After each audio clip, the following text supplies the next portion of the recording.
Hi, this is Steve, and I want to welcome you back to the Tech Leader Talk podcast. Do you want to simplify your data analysis activities? Well, that's what I'm talking about today with my guest, Tim Tutt. Tim is the CEO of Nightshift Development, which helps organizations make sense of their data. Tim and I discuss some of the common problems that companies face when trying to analyze large amounts of data, and he explains some of the problems, downfalls that can occur if companies are not able to accurately understand their data. Tim also shares information about the constantly changing keywords and phrases that are used by consumers and other users. And this requires data analysis systems that adapt to these changing keywords and phrases. Tim also shares some thoughts about improving the efficiency of data analytics and machine learning systems through the use of automation and continuous learning. He also discusses the process for innovation that he and his team use to identify new solutions and new products for their company. This innovation process that he and his team use led to a valuable feature that's related to automated insights. I think you're going to get some valuable information about data analytics that you can apply in your own business. And I certainly got some good tips and some insights from the discussion with Tim. So let's get to that conversation with Tim. Hi, Tim. Thanks for joining me on the podcast today. Hey, Steve. Thanks for having me. Hey. So I gave a little intro about you and what you do, but the audience always wants to know the guest's backstory. How did you get started in the tech world? And what was the journey to get to the kind of work today that you're doing with data analysis and engineering and those things?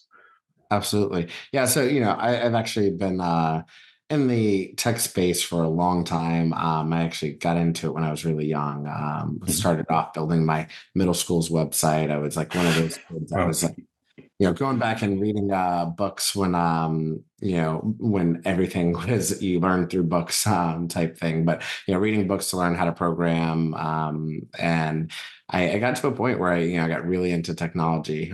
Moved into college, went to Virginia Tech and studied computer science there. Was working at the Collegiate Times newspaper, working on the website there. Then continued on through my early part of my career, working on large scale data analytics products. I worked for a company called Endeca right out of school. That company was later bought by Oracle, but it was very focused on search and discovery. So long time, working in the tech industry. It's kind of been a strong passion of mine, but getting the data analytics, it was that first company Endeca right out of school for me. Okay, interesting. So you're the CEO and co-founder of Nightshift Development. When did that come along? Kind of what was the motivation to found that company? Yeah, absolutely. So that was about 6.5 years ago when I founded the company. So we're now about 6.5 years in, about 26 people in the company, and have been completely bootstrapped. That actually, came after, the good bit of my early career when I was working in supporting government customers. So again, large scale search and discovery solutions, helping out government build out. Hey, how do we find these needles in the haystack? How do we find interesting things? In one of my roles, I was working in a capacity where my job was to play middleman between our analyst and the data that we had.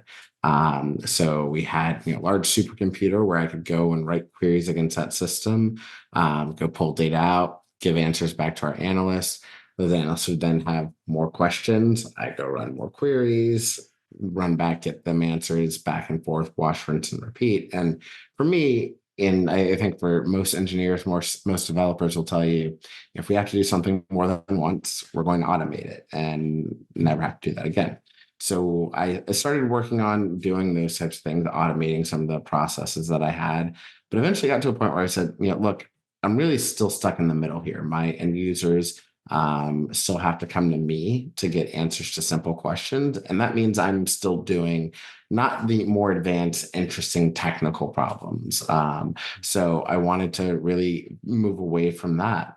So my co-founder and myself kind of took a step back and said, hey, we should found a company that focuses on solving this problem. So we started the company back in August of 2017. The name of the company is Nightshift Development because we still had bills to pay and families to support. So Got it.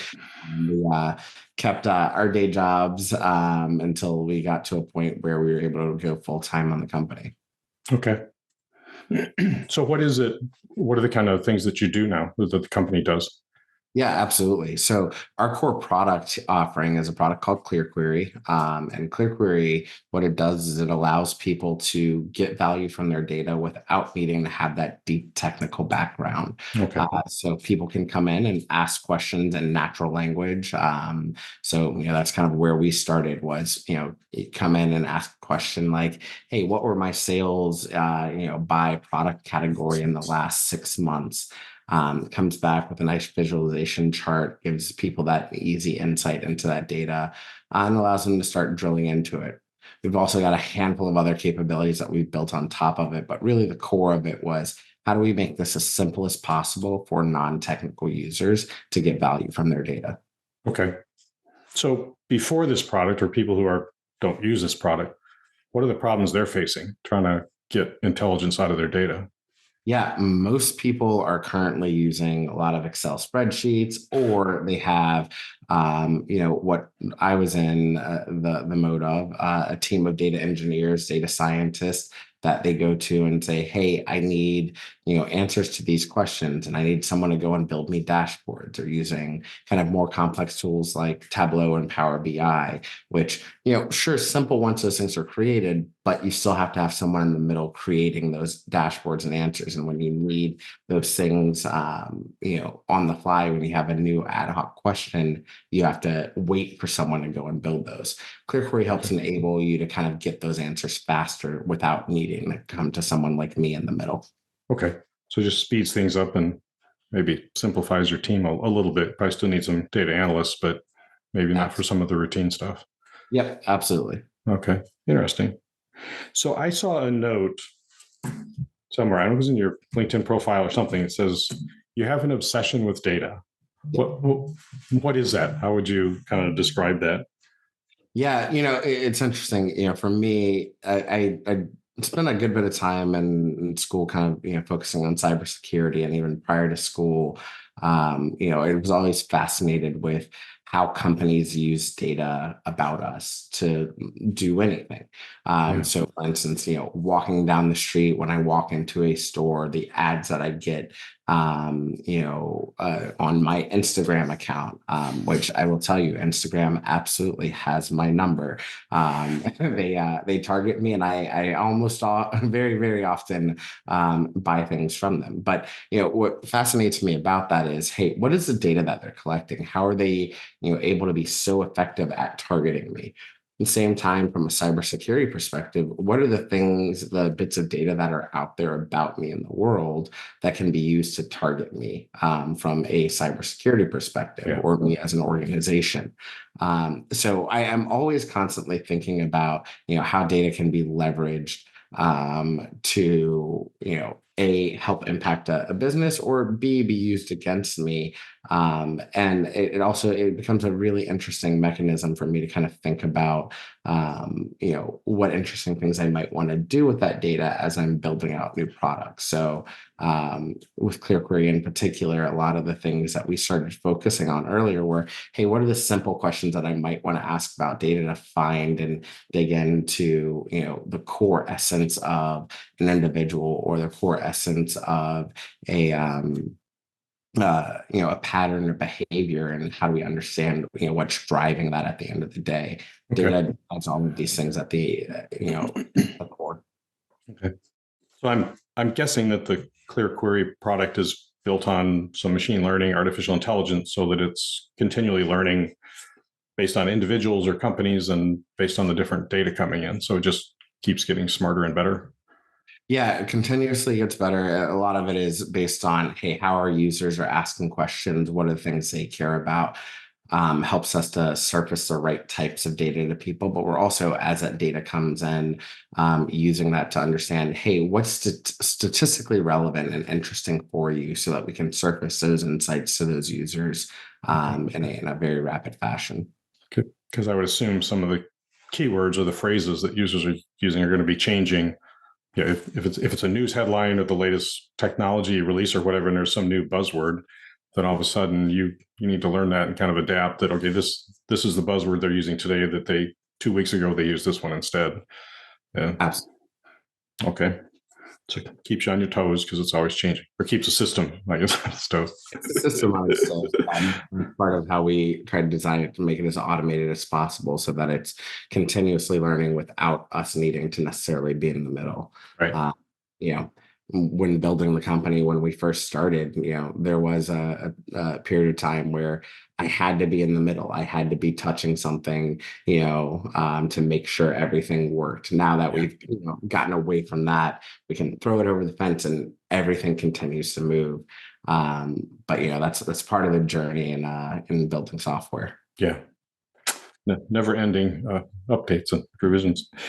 So I was looking at your background, and you said, and you've got expertise in natural language processing, machine learning, and data analytics. How are those, and that you've kind of combined all three of those together? How did you do that, or how do you take three kind of different concepts like that and make them all, I guess, aggregate together? Yeah, I think they all naturally generally fit. Mm-hmm. It's always about um, how you're able to plug things together. So in my case, I started off focused very heavily on data analytics. How do we get these insights? How do we drill into data in a very interesting way?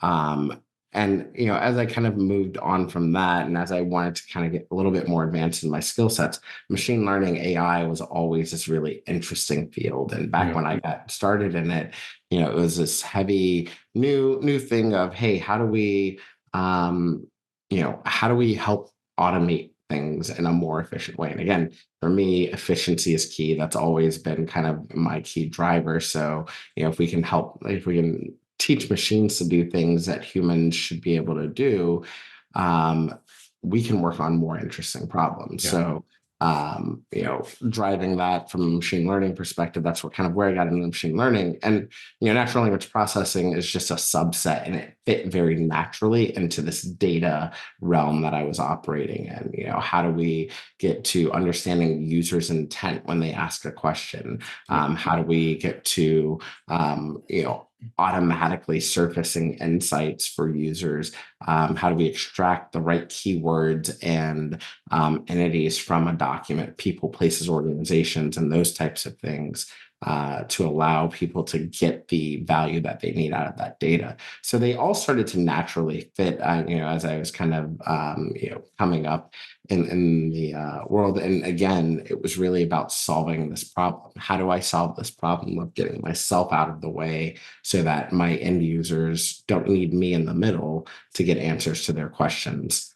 Okay. So compute forever. Computers just keep getting faster and faster. I don't know if you're still following Moore's law or not, but and as we moving towards quantum computing, just orders of magnitude faster. That's obviously going to help AI and these things. Is that going to expand your product, or what have you been thinking? If you have all this, suppose you have 10x compute power to analyze more data in the same amount of time, how might that affect your business and what you plan for the future? Sure. For us, it drives a lot of our future roadmap in particular, but also Mhm. helps, what we have today as core product a lot faster. When I talk about future roadmap, I think about things like, okay, how do we integrate things like language models into the ClearQuery product? So ClearQuery doesn't run on language models today. We have our own models for doing intent understanding and entity extraction. But as we start to look into the future, we'd like to figure out how do we process unstructured data in a more effective way. So not just unstructured text, but also things like audio and video files. Those are very hard for us to do today. And a lot of that's, intense processing power, Yeah. and people don't like to wait. They want to get, everybody wants answers now. Yeah. So how do we get to those things faster? So as we look at the continued advancements, across the board, and that fits with both, advancements in machine learning, advancements in computing power. How do we leverage these things to just get faster and better? I think the other thing that it will do is start to drive more of this automation process. If we can get the machines doing more of this work, now it's a big question of how do we shift a little bit of the thought process that a human has into thinking about this data for the overall business processes. I'm going to be very, do want to be very clear because I think we run into this conversation often. Everyone's afraid machines are going to take our jobs. Everyone's going to move, and that's not necessarily the case. It really just shifts where we focus our time and our energy and our brain power, because we're not near general AI yet. AI is still, very, very math based. If you look at even, Chat GPT, for instance, there there's a consistent pattern for how things are generated. And if you ask it to do something over and over again, you start to see those patterns evolve in terms of how it leverages data. And again, get back to data being the core of almost everything. Yep. Chat GPT is only as smart as the data that it's trained on. Exactly. Generally smart and knows everything and can't necessarily reason yet. I think we're getting there, but these are still things that are, a bit of a ways away. Yeah. Yeah. The thing that's exciting to me about the AI is replacing some of the work that I do. Some of the things, well, an example is processing these podcast episodes. In the past, I listened to all of it and had to do a lot of things. And now I can use it to help give me ideas for titles and different key things to put like in the show notes and things like that. And I don't necessarily use the information they give me, but it triggers some ideas and gets me thinking. It's like, I hadn't thought of using that term or phrasing it that way. So I'll take some of their pieces, and it saves me a lot of time. And I think it's producing a better end result. And then it lets me focus more on the fun parts, like interviewing you and doing those things, and push some of the other less exciting things off. So that's what I see as so valuable. Absolutely. What I always love to talk to companies and leaders about kind of their innovation process.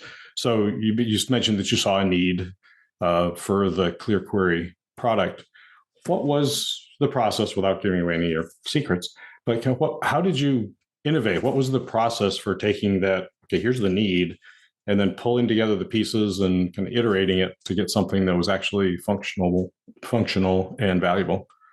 Yeah. So, getting to that place of we have something functional and valuable, something that we can actually leverage, it really took, I always say it's standing on the shoulders of giants, right? We're a bootstrap company. We took no outside investment. Okay. So we leverage a lot of open source technologies to kind of piece that together in a way that allows us to thrive.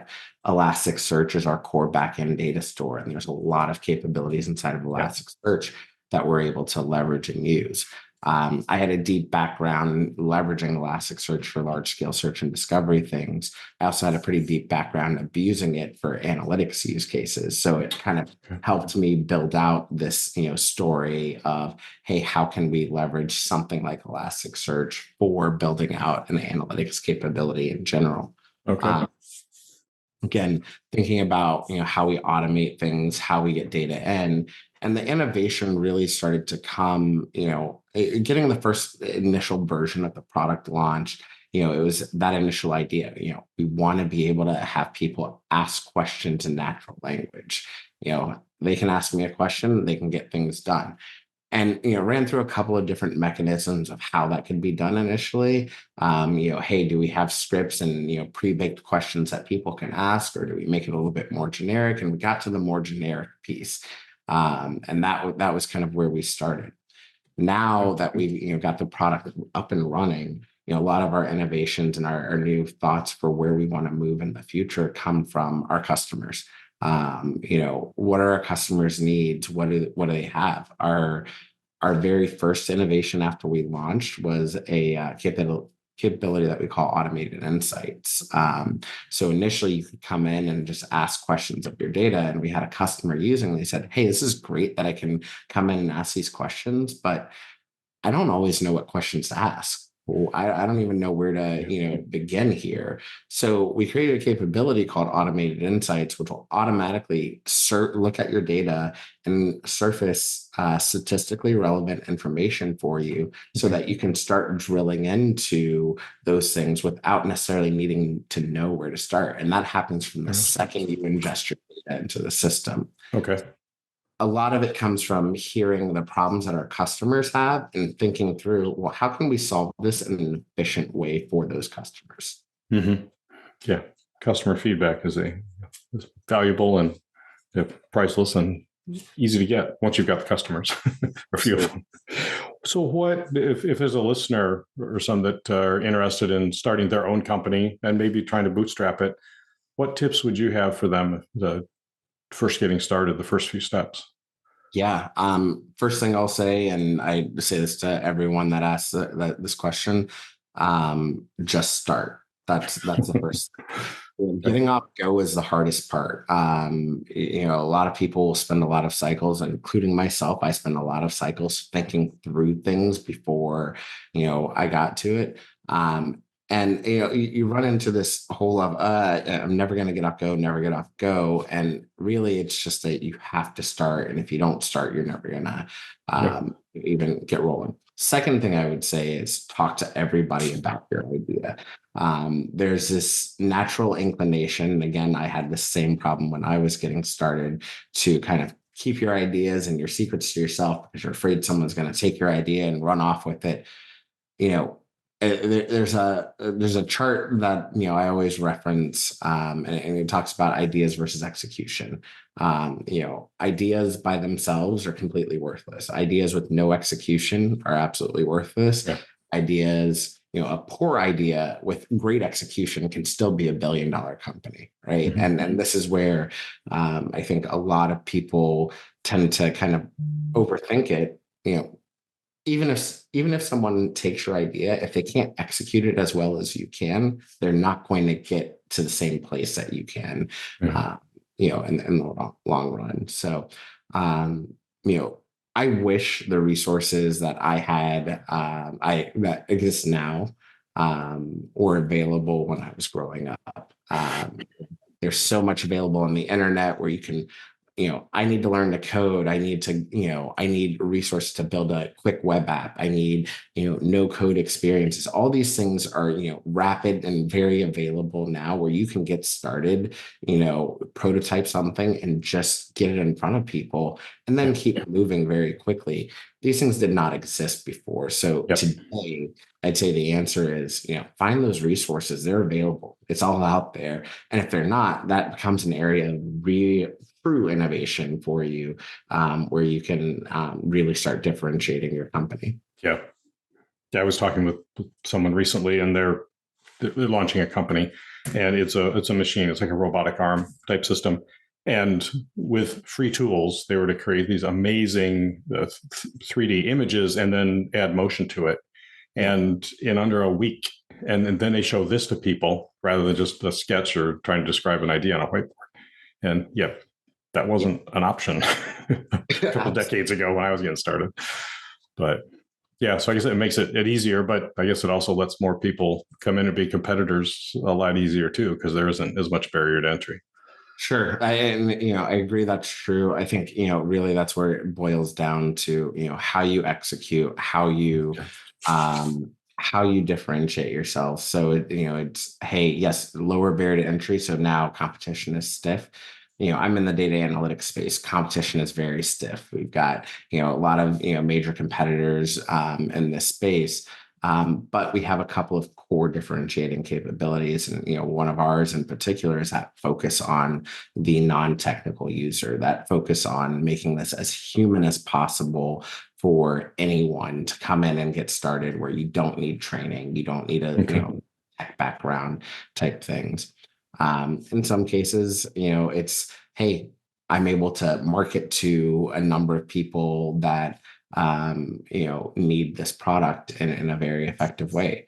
We started off with a very core niche in the U.S. government space because we had backgrounds working in that space. So it was very easy for us to go and market there, where some of our competitors didn't have the same backgrounds and Yeah. connections and couldn't touch that as quickly as we could.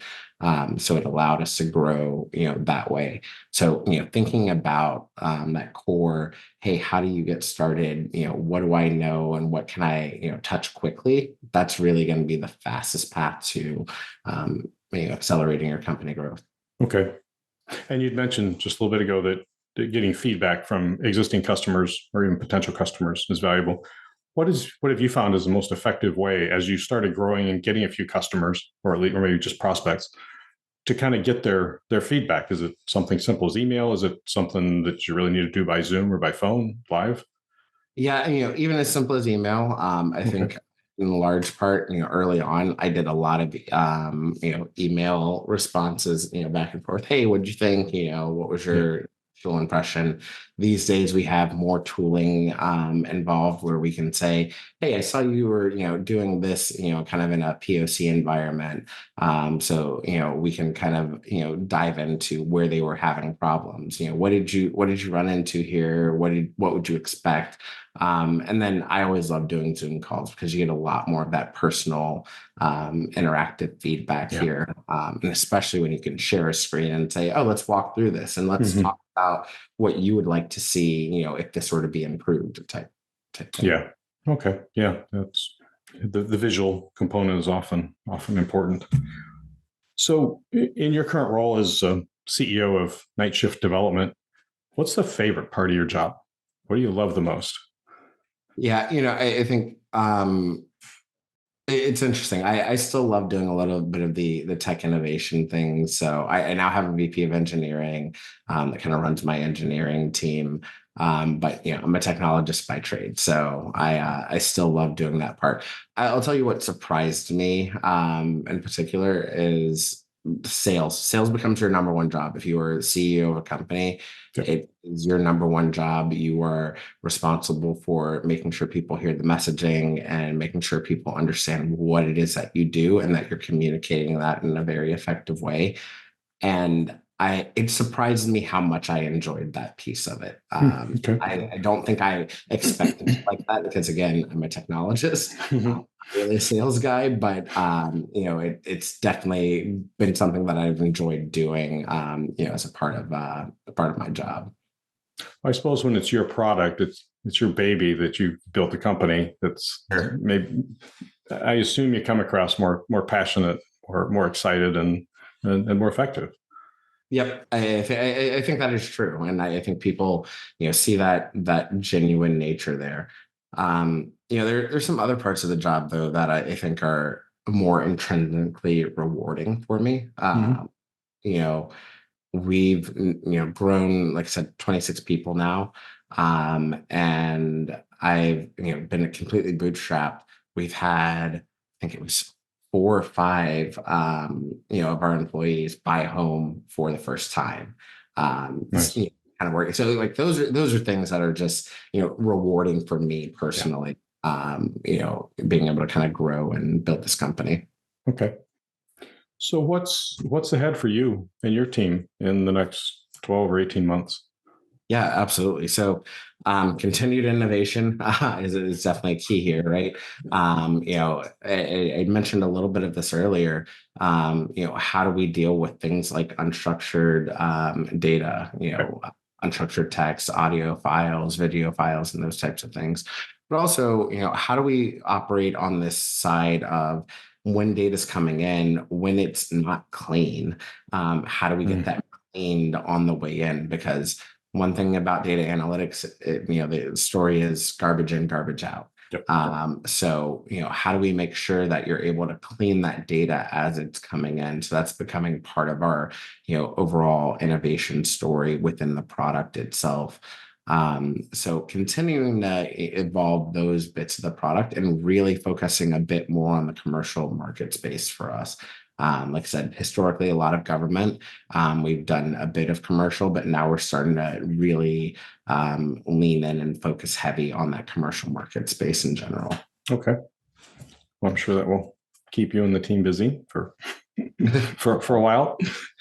I do a lot of reading, and I know this question I often ask guests is if they have a favorite book that you've read or listened to recently that you'd recommend. Fiction, nonfiction, doesn't matter. Your choice. Favorite book, and I recommend this book often. And this is probably my favorite book on leadership and building companies.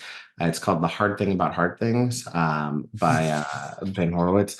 Um, uh, the book kind of dives into a lot of the unique challenges that you run into as a founder, some of the things that you will run into in terms of how to go after customers, how to deal with certain employee issues.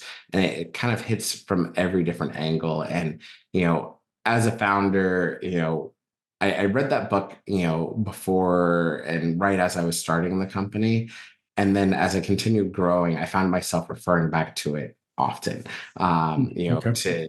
to key passages, to key, instances, because it does kind of really dive into, hey, here are ways or things to think about when you're solving a particular challenge, when you're working on this from a strategic point of view, as a CEO of a company. So I recommend that book. Okay. I have not read that one, so I will add that to my list, and I will put it along with a link in the show notes so any listeners can find that and get it themselves if they'd like to.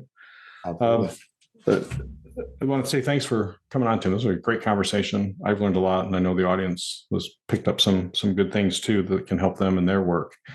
What, if any of the listeners have questions, they want to learn more about you or the company, what's the best way to reach out? Sure. Yeah. Best way to reach out, generally going to be LinkedIn, LinkedIn /Tim Tutt. So pretty easy to find there. And if you're interested in ClearQuery, you can find us at clearquery.io. And we're on all of the different socials and things there, but a lot of the information about the product is there on the website. Okay. And I'll get those links to your LinkedIn profile as well as the ClearQuery product. So people can find that too. So I appreciate your time today. I know you're busy, but I love the insights and sharing your story and what's working for you to build Nightshift Development. And I look forward to watching that continue to grow and be successful.